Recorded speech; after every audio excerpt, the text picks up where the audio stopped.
High. So আজকে একটা interesting topic নিয়ে আলোচনা করব যে ফেসবুক সোশ্যাল মিডিয়া যেটা আমরা ইউজ করি বা হোয়াটসঅ্যাপ হ্যাক করা পসিবল কিনা।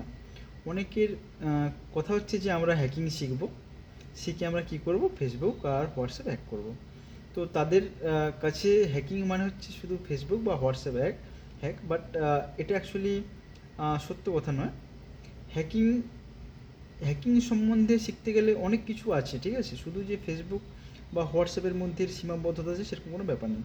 এইবার যে কথাতে আসি সেটা হচ্ছে ফেসবুক হ্যাক করা কি পসিবল। তো আগে যদি আমরা জানতে চাই যে ফেসবুক হ্যাক করা পসিবল কি না, তাহলে আমাদেরকে জানতে হবে যে এর ব্যাক এন্ডেড টেকনোলজি কীভাবে ইউজ হচ্ছে।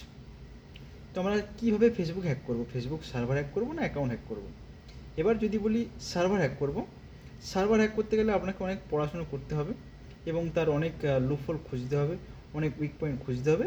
খুঁজে যদি আপনি পারেন, যদি পড়াশোনার মধ্যে আপনার দ্বারা সম্ভব হয়, তাহলে আপনি করবেন। এইবার ফেসবুক অ্যাকাউন্ট হ্যাক করা যাবে কি না। ফেসবুক অ্যাকাউন্ট হ্যাক করতে গেলে আগে জানতে হবে যে ফেসবুকে যে পাসওয়ার্ডটা স্টোর করা হয়, যেখানে স্টোর করা হচ্ছে পাসওয়ার্ড, সেটা হচ্ছে এনক্রিপ্টেড ফরম্যাটে। এইবার আপনার মেশিনে যদি সেই ক্ষমতা থাকে, যে সেই পাসওয়ার্ডকে ক্র্যাক করার মতো ক্ষমতা থাকে, যদি সেই অ্যালগোরিদম এনক্রিপশন টেকনিককে ক্র্যাক করার মতো ক্ষমতা থাকে, তাহলে আপনি অবশ্যই ফেসবুক অ্যাকাউন্ট হ্যাক করতে পারবেন। এইবার ধরুন কেউ যদি 2 ফ্যাক্টর অথেন্টিকেশন অন রাখে, যদি সেটারও বাইপাস আপনার পক্ষে জানা থাকে, তবে আপনি কি পারবেন। তাই ফেসবুক হ্যাক করা বর্তমানে যদি বলা হয়, যে আমাকে যদি বলা হয় যে ফেসবুক হ্যাক করা সম্ভব কিনা, দেখুন সমস্ত কিছু টেকনোলজি যা ডিজিটালে যা অনলাইনে আছে, সমস্ত কিছু হ্যাকেবল, সমস্ত কিছু এভরিথিং। কিন্তু এক্ষেত্রে ফেসবুক হ্যাক করা ইম্পসিবল বলবো না, কিন্তু খুব টাফ। যদি প্রপার নলেজ না থাকে, যদি প্রপার জ্ঞান না থাকে, যদি আমরা ভাবি যে সামান্য দু একটা হ্যাকিং ট্রিক শিখেই যে ফেসবুক হ্যাক করে ফেলবো বা হোয়াটসঅ্যাপ হ্যাক করে ফেলবো, এটা একদম আমাদের মাথা থেকে উড়িয়ে দেওয়া দরকার। কারণ ফেসবুকে সিকিউরিটির জন্য তাদের কাছে এরকম খুব বড় বড় ইঞ্জিনিয়ার বসে আছে তারা। তো যদি আপনি ফেসবুক হ্যাক করতে পারেন, তো ফেসবুক আপনাকেই হয়তো তাদের কোম্পানিতে জব দিতে পারে, বা আপনার জন্য হয়তো বড় কোনো পুরস্কার অপেক্ষা করছে। তারপর আসি, এইবার হ্যাকিং কী করে সম্ভব ফেসবুক। কেউ ধরুন কোনো পাসওয়ার্ড রাখছে কোনো 2 ফ্যাক্টর অথেন্টিকেশন ছাড়া, যদি আপনি গেস করে করতে পারেন, গেস করে যদি আপনি সেই পাসওয়ার্ডটা ইউজ করতে পারেন, তবে গিয়ে একমাত্র হ্যাক করা আপনার পক্ষে সম্ভব।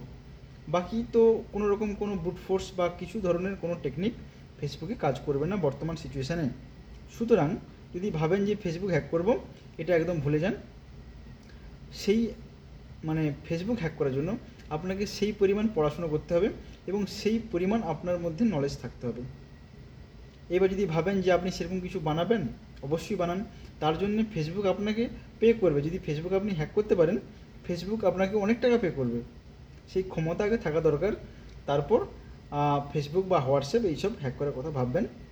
তো বর্তমানে যেটা বলার কথা ছিল, হ্যাকিং শুধুমাত্র ফেসবুক বা হোয়াটসঅ্যাপের জন্য নয়, হ্যাকিংয়ে অনেক কিছু আছে এবং হ্যাকিং শেখার পর অনেক কিছু স্কোপ আছে। বর্তমানে আমাদের ভারতবর্ষের যে মেন থ্রেট হয়ে দাঁড়িয়েছে ন্যাশনাল সিকিউরিটির, সেটা হচ্ছে সাইবার সিকিউরিটি। তো এর জন্য পর্যাপ্ত পরিমাণ ম্যান পাওয়ার নেই, সেই জন্য সবাইকে ট্রেনিং দেওয়া হচ্ছে কোনোরকমভাবে, যাতে আপাতত নিজেরা সেফ থাকে এবং কান্ট্রি সেফ থাকে।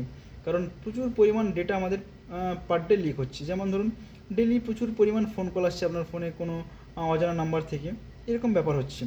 সেই জন্য সবাই সচেতন থাকুন, অ্যাওয়ারনেস থাকুন, এবং হ্যাকিং টেকনিকটাকে ফেসবুক যে হ্যাকিং দিয়ে যে শুধুমাত্র ফেসবুক হ্যাক করা যাবে, এই জিনিসটা ভুলে যান। দিয়ে বাকি ভালো কিছু পারলে শিখুন, যেগুলো কাজে লাগবে দেশের।